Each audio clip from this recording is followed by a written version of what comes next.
जय हिंद बच्चों, इस समय आप लोग महामना इंस्टीट्यूट के यूट्यूब चैनल से जुड़े हुए हैं और इस चैनल में मैं आपका स्वागत करता हूं। आज हम लोग क्लास 12 मैथमेटिक्स हिंदी माध्यम एनसीईआरटी बुक के अध्याय 3 और अध्याय 3 आयु यानी मैट्रिसेस के विविध प्रश्नावली 3 के क्वेश्चन नंबर 6 को देखने जा रहे हैं। क्वेश्चन नंबर 6 में दिया हुआ है x, y तथा z के मानों को ज्ञात कीजिए। देखें, x, y और z के मान ज्ञात करने हैं।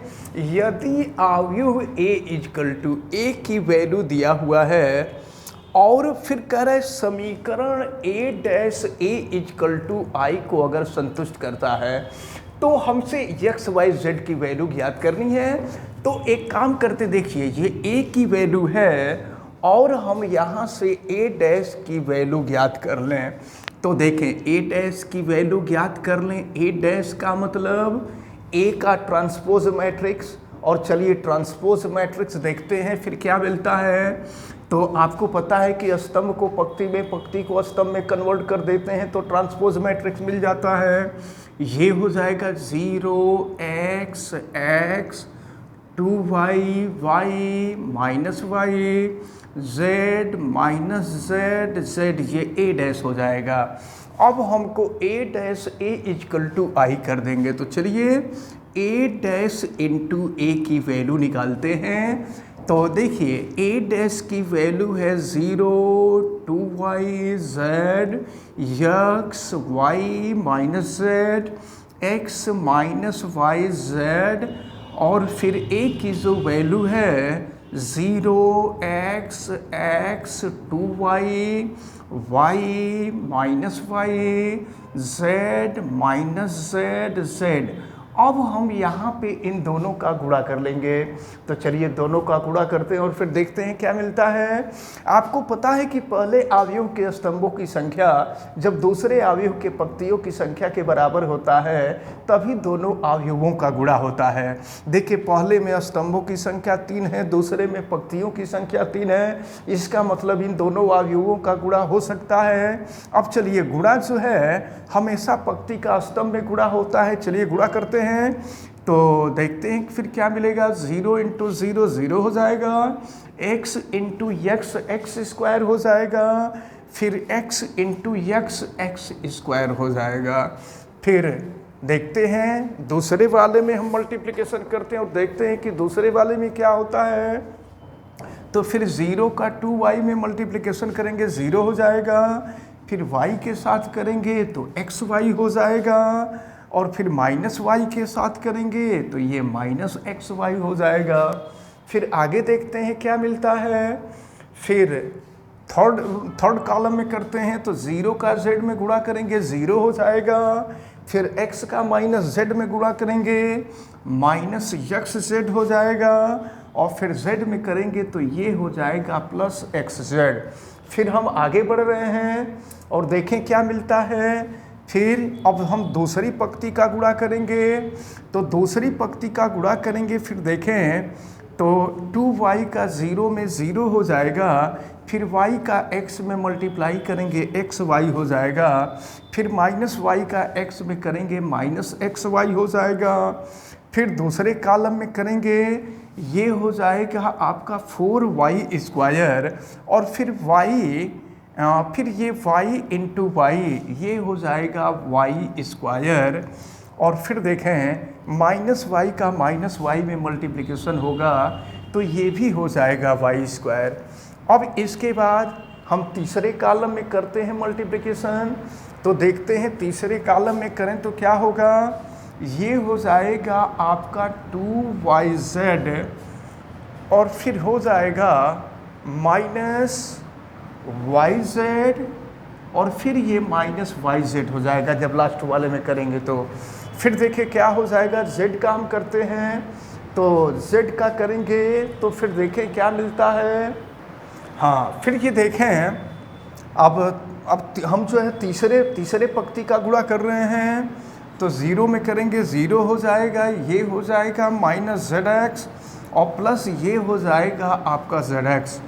फिर दूसरे कॉलम में करते हैं तो ये हो जाएगा 2yz और फिर ये हो जाएगा आपका -yz और फिर यहाँ भी करेंगे तो ये भी हो जाएगा -yz। फिर आगे बढ़ रहे हैं, ये yz हो जाएगा और फिर हम तीसरे स्तंभ में कर रहे हैं तो देखिए तीसरे स्तंभ में करेंगे तो z इंटू z स्क्वायर हो जाएगा और फिर प्लस ये z² हो जाएगा और फिर प्लस ये z स्क्वायर हो जाएगा। अब देखिए इसकी क्रिया करके हम यहाँ ऊपर लिख रहे हैं तो अब देखें फिर क्या मिलेगा, ये आपको ये x² प्लस x² ये हो जाएगा आपको 2x² और फिर देखें xy से xy कैंसिल हो जाएगा, 0 हो जाएगा। फिर zx से zx कैंसिल हो जाएगा, 0 हो जाएगा। फिर ये xy से xy कैंसिल, 0 हो गया। और ये देखें 4y² ये हो जाएगा 6y² और फिर ये देखिए ये 2yz माइनस yz तो 2yz माइनस 2yz 0 हो जाएगा। फिर एक्सेट से एक्सेट 0 हो जाएगा, ये 0 हो गया। फिर यहाँ भी 2yz माइनस yz फिर ये भी 0 हो जाएगा और ये हो गया आपका 3z² और ये इक्वल टू i है। i का मतलब आपको पता है इकाई आव्यूह, तो ये भी उसी क्रम का होता है जिस क्रम का आपको आव्यूह दिया होता है। तो आव्यूह 3 गुणे 3 क्रम का है, तो ये जो इकाई आव्यूह जिसको हम तत्समक आव्यूह कहते हैं ये भी आपका 3 गुणे 3 क्रम का ही होगा। तो ये हो जाएगा आपका 1 1 1 1 1 1 1 1। अब हम कंपैरिजन कर लेते हैं, देखिए कंपैरिजन करिए आप। तो 2x² इक्वल टू यहाँ लिख दे रहे हैं 2x² इक्वल टू 1 तो x² equal to 1/2 x equal to हो जाएगा ±1/2। अब इसके बाद देखें 6y² तो ये हो जाएगा 6y² इक्वल टू 1 यानी y² इक्वल टू 1/6 तो y इक्वल टू हो जाएगा ±1/√6। इसी तरह से 3z² इक्वल टू 1 हो जाएगा तो ये हो गया आपका 3z² equal to 1 z² equal to 1/3 तो यहाँ से z की वैल्यू निकालेंगे ±1/√3 हो जाएगा। तो यही आपसे पूछा जा रहा था इस क्वेश्चन में। क्वेश्चन नंबर 6 में आपसे x, y और z की वैल्यू पूछी जा रही थी। x, y और z की वैल्यू हम लोगों को ज्ञात हो गया। देखिए ये थोड़ा सा फॉल्ट हो गया है, ये 1 0 0 और ये 0 1 0 और फिर ये हो जाएगा आपका 0 0 1, ये गलत नोट हो गया था। तो अब जो है ये आपका आंसर मिला। अब हम लोग देखेंगे क्वेश्चन नंबर 7 को। अब हम देखते हैं क्वेश्चन नंबर 7 को। क्वेश्चन नंबर 7 में कहा जा रहा है यक्स के किस मान के लिए, देखिए यक्स का मान पूछा जा रहा है, यक्स के किस मान के लिए यहाँ ये जो 3 अवयव हैं इन तीनों अवयवों का जो गुणनफल होगा वो 0 अवयव के इक्वल होगा।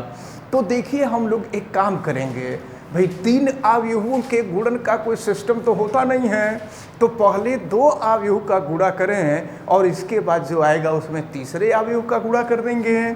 तो चलिए पहले हम दूसरे और तीसरे का गुणा करते हैं। तो ये है, ये दिया हुआ है 1 2 1 और फिर हम गुणा करते हैं दूसरे का। तो देखें यहाँ पर पहले वाले में ये जो 2 अवयव हैं, 2 अवयवों में से पहले वाले अवयव में स्तंभों की संख्या 3 है और दूसरे अवयव में पंक्तियों की संख्या 3 है, इसलिए इन दोनों अवयवों का गुणा सरलता से हो सकता है। और चलिए हम गुणा करते हैं। तो सबसे पहले हम पहले वाले का करते हैं। 1 का 0 में करेंगे 0 हो जाएगा, 2 का 2 में करेंगे 4 हो जाएगा, फिर 0 का यक्स में करेंगे तो ये जो है 0 हो जाएगा। अब फिर दूसरे वाले पंक्ति का करेंगे तो 2 में 0 का करेंगे 0 हो जाएगा, फिर 0 का 2 में करेंगे ये 0 हो जाएगा, फिर 1 का x में मल्टीप्लिकेशन करेंगे यक्स हो जाएगा, और फिर इसके बाद 1 का 0 में करेंगे 0 हो गया, फिर 0 का 2 में करेंगे 0, फिर 2 का यक्स में करेंगे 2x हो जाएगा, और ये इक्वल टू हो गया 0। अब देखिए फिर क्या मिल रहा है, ये है 1 2 1 और यहाँ देखिए क्या मिल रहा है, ऊपर 4x 2x और ये 0 0 अवयव का मतलब इसके प्रत्येक अवयव शून्य हो जाते हैं। तो चलिए अगर पूरा अवयव के रूप में न लिख करके अगर हम 0 भी लिखें तो ये सरलता से सॉल्व हो जाएगा। अब इन दोनों का गुणा करेंगे तो चलिए अवयव का जैसे गुणा करते हैं वैसे ही गुणा करेंगे। 1 का 4 में मल्टीप्लाई करेंगे, 1 इंटू 4 हो जाएगा। 2 का x में कर देंगे, या हम ऐसे डायरेक्ट भी लिख सकते हैं इसका कि 1 का 4 में करेंगे 4 हो जाएगा, 2 का x में करेंगे 2x हो जाएगा, फिर 1 का 2x में करेंगे 2x हो जाएगा, फिर ये 0 हो गया। अब ये हो गया 4 प्लस 4x इक्वल टू 0, तो फिर ये हो जाएगा 4x इक्वल टू -4, फिर ये हो जाएगा आपका x इक्वल टू -4/4, 4 से 4 कैंसिल कर दीजिए, x इक्वल टू -1 हो गया। तो आपसे यक्स की ही वैल्यू पूछी जा रही थी, यक्स की वैल्यू हमने सॉल्व कर लिया, ये हम लोगों का आंसर रहा। अब इसके बाद हम नेक्स्ट क्वेश्चन नंबर 8 देखेंगे। देखें इस क्वेश्चन में दिया हुआ है कि यदि a इक्वल टू ये तो a² - 5a + 7i equal to 0 सिद्ध कर दीजिए। तो सबसे पहले तो हम लोगों को a² निकालना होगा।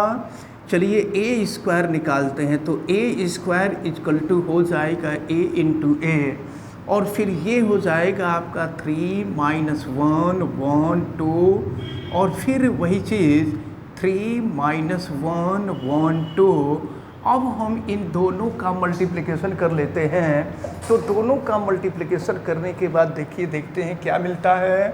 तो आपको मालूम है फार्मूला, चलिए 3 इंटू 3 कर देते हैं और प्लस हो जाएगा 1 इंटू -1, फिर दूसरे वाले में हो जाएगा 3 इंटू 1 और प्लस हो जाएगा 1 इंटू 2।